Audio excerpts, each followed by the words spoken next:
kita akan membahas mengenai pendahuluan. Pendahuluan nanti kita akan membahas peran, sejarah, dan arah akuntansi manajemen. Pelajaran yang harus dicapai dalam bab ini yaitu yang pertama menjelaskan kebutuhan informasi akuntansi manajemen, kemudian yang kedua membedakan akuntansi manajemen dan akuntansi keuangan, kemudian yang ketiga mendeskripsikan sejarah singkat. Kita nanti akan membahas mengenai fokus akuntansi manajemen saat ini, apa topik-topik terbaru yang harus dibahas di dalam akuntansi manajemen. Kemudian yang kelima kita akan membahas peran akuntan manajemen. Kemudian yang keenam kita akan membahas perilaku etis bagi manajer dan akuntan manajemen. Kemudian yang terakhir kita akan membahas sertifikasi apa yang tersedia bagi akuntan manajemen. Oke, tujuan pembelajaran yang pertama yaitu menjelaskan kebutuhan informasi akuntansi manajemen. Mengapa kita membutuhkan informasi akuntansi manajemen? Di sini ada dua hal pokok, yaitu costing dan decision making. Costing ini maksudnya kita membutuhkan informasi akuntansi manajemen untuk perhitungan biaya, kemudian untuk menentukan biaya produk yang kita produksi. Kemudian selanjutnya adalah untuk decision making, yaitu untuk pengambilan keputusan. Di sini ada gambar. Jadi ada inputnya itu adalah kejadian ekonomi, ini yang akan kita proses dalam akuntansi manajemen. Jadi dalam prosesnya akuntansi manajemen itu dia mengumpulkan, mengukur, menyimpan, menganalisis, melaporkan, dan dia mengelola kejadian ekonomi itu tadi untuk dibuat sebuah output. Jadi outputnya akuntansi manajemen itu bisa jadi laporan khusus, bisa laporan biaya produksi, laporan biaya konsumen, anggaran, laporan kinerja, atau untuk komunikasi. Kemudian output ini akan digunakan user nantinya untuk dua hal ini. Yang paling pokok adalah untuk pengambilan keputusan gitu ya. Jadi nanti user akan mengambil keputusan yang nanti akan menimbulkan lagi economic event atau kejadian ekonomi. Lalu kita akan membahas lebih lanjut apa sih tujuan akuntansi manajemen. Tadi di awal sudah dibahas ya, jadi ada costing dan decision making. Kemudian ada yang baru nih, yang nomor 2, yaitu planning, controlling, evaluating, dan continuous improvement. Ini adalah kegiatan manajemen. Jadi ada di tengah-tengahnya nih kegiatan manajemennya. Jadi pertama kita menentukan biaya jasa, produk, atau lainnya, atau objek biaya lainnya. Kemudian yang kedua, akuntansi manajemen itu kita pakai untuk perencanaan, untuk pengendalian, untuk mengevaluasi, dan untuk perbaikan berkelanjutan. Untuk yang terakhir, seperti yang tadi yang sudah saya jelaskan, akuntansi manajemen dibutuhkan untuk pengambilan keputusan. Oke, tadi terkait kegiatan manajemen, ini lebih lanjut akan dijelaskan proses manajemen ya. Tadi ada pertama planning, kita tahu planning itu adalah perencanaan. Itu adalah kegiatan terperinci untuk mencapai suatu tujuan akhir tertentu. Kemudian yang kedua adalah pengendalian. Pengendalian itu berarti kita memonitor implementasi perencanaan yang sudah kita buat di awal tadi dan melakukan tindakan perbaikan sesuai dengan kebutuhan. Kemudian yang terakhir baru kita mengambil keputusan, kita decision making. Decision making itu sebenarnya adalah proses pemilihan di antara berbagai alternatif. Mana alternatif yang terbaik itu yang akan kita pilih dari awal tadi, planning, controlling, kemudian decision making. Tujuan pembelajaran yang kedua yaitu membedakan antara akuntansi manajemen dan akuntansi keuangan. Di sini teman-teman pasti sudah pernah menempuh akuntansi keuangan sebelumnya. Ada pengantar akuntansi, ada akuntansi menengah, ada nanti mungkin akuntansi lanjutan. Jadi sebenarnya apa sih bedanya akuntansi manajemen dan akuntansi keuangan? Keduanya kan sama-sama akuntansi ya. Oke, di sini ada perbandingan akuntansi manajemen dan akuntansi keuangan. Jadi akuntansi manajemen itu dia lebih fokusnya ke internal. Jadi siapa penggunanya? Penggunanya adalah orang internal di dalam perusahaan, bisa manajer, bisa karyawan, dan lain sebagainya. Sedangkan financial accounting atau akuntansi keuangan itu dia externally fokus. Artinya dia lebih untuk pihak eksternal, jadi untuk pelaporan ke pihak eksternal. Kemudian yang kedua, akuntansi manajemen itu tidak ada aturan khusus yang dia mengatur harus seperti ini, harus seperti itu. Tetapi di akuntansi keuangan dia harus mengikuti aturan-aturan tertentu yang sudah disepakati. Kemudian yang ketiga, akuntansi manajemen itu bisa berupa informasi keuangan dan juga bisa merupakan informasi non-keuangan. Dan oleh karena itu dia bisa aja ada informasi subjektif di situ. Sedangkan akuntansi keuangan dia sifatnya objektif dan dia biasanya adalah sifatnya keuangan ya, namanya akuntansi keuangan gitu. Kemudian yang keempat, biasanya akuntansi manajemen itu lebih berfokus ke masa depan. Jadi apa misalnya prediksi, anggaran itu kan lebih untuk sesuatu yang ada di masa depan. Sedangkan akuntansi keuangan itu dia lebih orientasinya lebih historis. Artinya dia melaporkan kejadian-kejadian atau economic event yang ada di masa lalu. Kemudian yang kelima ada internal evaluation and decision based on very detailed information. Maksudnya adalah akuntansi manajemen ini informasinya lebih detail. Jadi misalnya ada di lini produk tertentu itu dia detail, sedangkan di akuntansi keuangan itu lebih informasi keseluruhan di dalam suatu perusahaan. Jadi misalnya laporan keuangan atau laporan laba rugi. Laporan laba rugi kan untuk satu perusahaan ya. Sedangkan di akuntansi manajemen itu mungkin kalian akan menemukan laporan laba rugi hanya untuk lini produk tertentu aja, produk A atau produk B, atau nanti ada perusahaan yang ada di wilayah geografis A atau wilayah geografis B. Kemudian yang keenam, akuntansi manajemen itu lebih luas, lebih multidisipliner. Artinya tidak hanya akuntansi aja yang dibahas di akuntansi manajemen, nanti bisa sifatnya psikologi ketika kita mungkin membahas tentang karyawan dan lain sebagainya. Sedangkan di akuntansi keuangan dia lebih self-contained. Maksudnya dari dia memang fokusnya adalah lebih ke disiplineri dia sendiri, yaitu akuntansi. Tujuan pembelajaran ketiga yaitu mendeskripsikan sejarah singkat akuntansi manajemen. Sejarah akuntansi manajemen di sini ada timeline-nya, sejarah akuntansi manajemen dari zaman dahulu mungkin sampai 90-an karena sekarang kita masih berkembang. Jadi yang pertama ada tahun 1880 sampai 1925 itu akuntansi manajemen lebih berfokus pada produk costing, artinya lebih ke penentuan harga dari produk. Kemudian berlanjut 25 tahun kemudian lebih menekankan pada sistem penentuan biaya dari inventory atau dari persediaan. Tapi di sini informasinya masih agregat, artinya masih keseluruhan, tidak mendetail. Kemudian 10 tahun selanjutnya kita baru menggunakan sistem penentuan biaya konvensional atau conventional costing system. Tapi ini fokusnya untuk membuat informasi akuntansi keuangan lebih berguna. Jadi kita sifatnya adalah pendukung dari informasi akuntansi keuangan.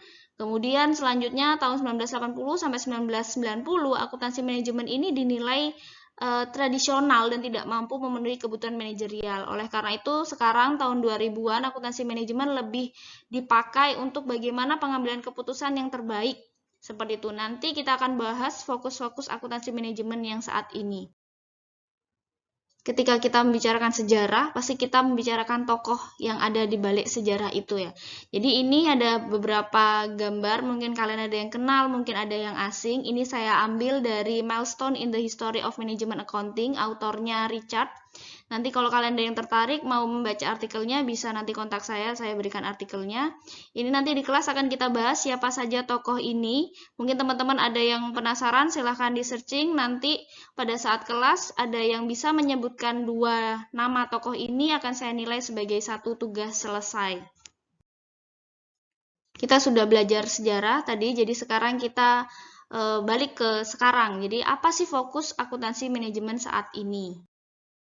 Topik akuntansi manajemen saat ini atau current focus, saat ini kita membutuhkan inovasi yang relevan. Jadi informasi akuntansi manajemen itu kita membutuhkan suatu inovasi yang relevan yang bisa digunakan untuk pengambilan keputusan. Yang pertama ada activity based management. Mungkin kalian pernah mendengar ada ABC, activity based costing pada saat menempuh akuntansi biaya. Ini dianggap ABC ini meningkatkan keakuratan pembebanan biaya. Mungkin dalam perkembangannya kalian ada yang pernah mendengar TDABC, itu berdasarkan waktu. Kemudian ada yang kedua, untuk fokus akuntansi manajemen saat ini itu lebih berorientasi kepada pelanggan. Jadi yang pertama misalnya posisi strategis untuk menjaga competitive advantage. Competitive advantage ini apa? Itu adalah keunggulan kompetitif. Jadi sesuatu yang dimiliki oleh perusahaan yang dia mengakibatkan dia unggul dibandingkan perusahaan yang lain. Kemudian yang kedua ada value chain. Value chain ini rantai nilai untuk lebih fokus pada customer value, artinya nilai pelanggan. Jadi kita lebih orientasinya lebih ke pelanggan. Kemudian yang ketiga ada cross functional perspective. Jadi akuntansi manajemen harusnya dianggap sebagai perspektif yang cross fungsional. Artinya kita memahami pentingnya value chain lagi, nanti value chain akan kita bahas lebih lanjut. Dari produksi ke pemasaran, kemudian ke distribusi, ke layanan pelanggan, itu kita harus memahami di mana saja letak kita bisa mengurangi cost gitu ya. Jadi di sini ada customer value. Customer value itu ada 2, ada customer realization dan customer sacrifice. Customer realization atau realisasi customer itu adalah sesuatu yang didapatkan oleh pelanggan. Sedangkan customer sacrifice itu adalah pengorbanan dari pelanggan. Jadi berapa harga atau biaya yang dikeluarkan oleh pelanggan untuk mendapatkan produk atau jasa kita. Jadi ini dibandingkan nih antara realisasinya customer dapat apa dan customer mengorbankan apa, itu dianggapnya adalah sebagai nilai pelanggan atau customer value. Sedangkan competitive advantage ini nanti akan lebih lanjut dibahas di strategic cost management. Oke, kita membahas mengenai industrial value chain. Tadi kita bahas value chain itu sebenarnya apa sih? Value chain itu adalah kegiatan-kegiatan perusahaan yang menambah nilai. Nilai yang seperti apa? Itu adalah yang value added ya. Di sini di gambar ini bisa kalian lihat ada perusahaan A, ada perusahaan B, dan ada perusahaan C. Jadi kita lihat misalnya pertama perusahaan B. Perusahaan B ini dia dari menanam apel. Ini perusahaan apel ya. Jadi dia dari menanam, dari panen, baru dia mendistribusikan apel. Jadi dia berupa apel. Sedangkan perusahaan C itu dia memproduksi saus apel. Jadi dia butuh bahan mentah, dia butuh apel, kemudian dia butuh untuk produksi, baru dia distribusikan. Kemudian di perusahaan A itu ternyata dia punya kebun apelnya sampai dengan dia supermarket dia juga punya. Jadi dia tidak kebingungan lah. Oleh karena itu bisa kita bilang value chain dari perusahaan A itu memang panjang, tapi dia bisa memastikan perusahaan itu bisa berjalan dengan lancar. Artinya dari dia nggak bingung, dia harus mencari produsen kemana dan dia harus mencari konsumen kemana. Karena dia dari awal sampai akhir itu dia punya semua. Jadi dari awal dia masih nggak punya apel, oh dia punya kebun apel, terus terakhir kita sudah punya apel sausnya, mau kemana? Kita bisa distribusi ke supermarket. Seperti itu sampai dengan produk disposal itu maksudnya adalah membuang produknya itu dia ada chain-nya gitu ya. Oke, di sini kita membahas internal value chain. Internal value chain itu adalah value chain atau rantai nilai yang ada dalam perusahaan. Industrial value chain itu yang dalam satu industri. Kalau di sini kan industri apel nih. Jadi industri apel ini yang dicontohnya ini gambarannya seperti ini. Kemudian ada supply chain management, itu artinya dari suppliernya, maksud saya suppliernya. Kemudian ini kita ada internal linkage dan external linkage. Internal linkage itu artinya adalah rantai nilai yang kita miliki dalam perusahaan. External linkage itu kita butuh siapa saja sih agar produk dari perusahaan kita itu bisa terjual ke customer. Jadi topik akuntansi manajemen ini ada apa lagi? Ini ada beberapa yang akan kita bahas. Jadi ada total quality management, itu menekankan pada continuous improvement, artinya perbaikan berkelanjutan. Kemudian yang kelima ada waktu. Jadi kita bagaimana caranya mengefisiensikan waktu ini, itu akan menjadi competitive advantage untuk perusahaan yang bisa mempersingkat value chain. Kemudian yang keenam, meningkatkan efisiensi untuk meningkatkan kinerja. Jadi efisiensi yang di sini dimaksud bisa efisiensi bahan baku, bisa efisiensi tenaga kerja. Kemudian yang terakhir, yang ini sekarang lagi marak, itu adalah e-business. E-business itu online ya, online business. Itu tujuannya adalah untuk pengurangan biaya. Tujuan pembelajaran yang kelima, mendeskripsikan peran akuntan manajemen dalam organisasi. Di mana posisi kita sebagai akuntan manajemen dalam suatu organisasi? Oke, di sini ada gambar struktur organisasi, tapi ini sifatnya parsial ya. Maksudnya saya ambil sebagian aja yang terkait dengan pembahasan kita. Jadi di sini ada presiden. Presiden itu bisa kita bilang CEO, kepala atas ya, yang paling atas dari suatu organisasi. Di sini adalah fungsi lini, ada fungsi staff. Mungkin bisa kalian cari apa itu maksudnya fungsi lini dan fungsi staff. Jadi fungsi lini itu adalah fungsi yang mendukung kegiatan utama perusahaan. Jadi ketika dia adalah perusahaan apel misalnya, berarti kita butuh dari orang-orang pertanian, atau kita perusahaan mobil misalnya, kita butuh teknisi itu. Jadi di sini ada vice president di bagian produksi atau dia manajer produksi gitu ya. Kemudian di sini ada bagian mesin dan ada bagian perakitan. Kemudian kita bertanya, terus kemudian kita ada di mana posisinya? Kita ada di staff. Jadi di staff ini ada pengendali, itu biasanya adalah bagian pengendali internal, kemudian ada bendahara, ada internal audit, ada bagian biaya, ada bagian keuangan, ada bagian sistem, dan bagian pajak. Nah, kita posisinya sebagai akuntan itu kita ada di bagian staff. Tujuan pembelajaran yang keenam, yaitu menjelaskan pentingnya perilaku etis bagi manajer dan akuntan manajemen. Profesi akuntan pernah terkena masalah ya. Di sini ada Enron, ada WorldCom, ada Aldelpia, ada HealthSouth. Nanti mungkin kalian bisa cari, nanti pada saat pertemuan saya mungkin minta tolong dari beberapa teman untuk menjelaskan apa yang terjadi di beberapa perusahaan ini. Ini sebenarnya ada beberapa perusahaan lagi, cuman di sini ada 4 aja contohnya. Tolong kalian cari dan apa masalahnya di situ. Jadi kira-kira di 4 perusahaan ini itu ada permasalahan, kemudian ada gugatan dari publik, akhirnya terbit peraturan yang namanya Sarbanes-Oxley. Jadi untuk apa sih sebenarnya peraturan ini? Peraturan ini sebenarnya diminta untuk meningkatkan peran akuntan manajemen.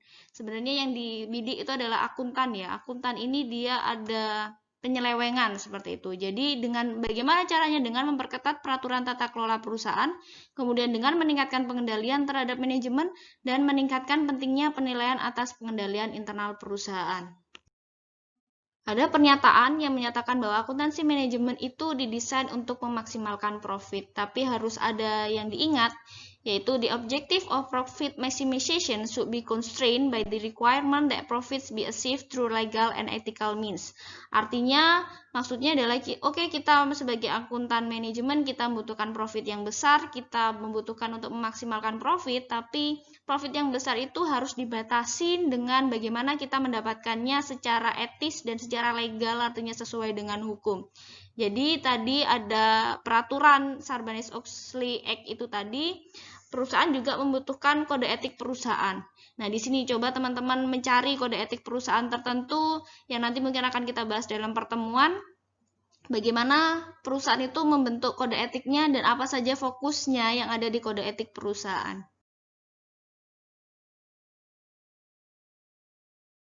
Tujuan pembelajaran yang terakhir yaitu menyebutkan 3 jenis sertifikasi yang tersedia bagi akuntan manajemen. Sertifikasi akuntan manajemen yang bisa didapatkan ini sebenarnya tidak hanya 3 ini ya, banyak sekali sertifikasi yang bisa diperoleh oleh akuntan manajemen. Sebenarnya sertifikasi untuk apa sih? Yang pertama, dia menunjukkan bahwa akuntan manajemen itu atau akuntan itu memenuhi persyaratan. Persyaratan apa? Persyaratan pendidikan dan persyaratan pengalaman. Kemudian sertifikasi ini juga digunakan untuk menunjukkan bahwa akuntan ini sudah lulus ujian kualifikasi. Artinya akuntan ini sudah qualified, sudah berkualifikasi, sudah memiliki pengalaman dan pendidikan. Jadi di sini contohnya ada CMA yaitu Certified Management Accountant, itu untuk akuntan manajemen. Ada CPA mungkin yang sudah sering terdengar oleh teman-teman yaitu Certified Public Accountant, itu untuk akuntan publik atau auditor. Kemudian ada CIA atau Certified Internal Auditor, itu adalah untuk audit internal ya, auditor internal atau dia sebagai SPI itu biasanya. Demikian pertemuan pertama ini sudah selesai. Apabila ada teman-teman yang memiliki pertanyaan bisa nanti disampaikan pada saat pertemuan. Di atas perhatiannya.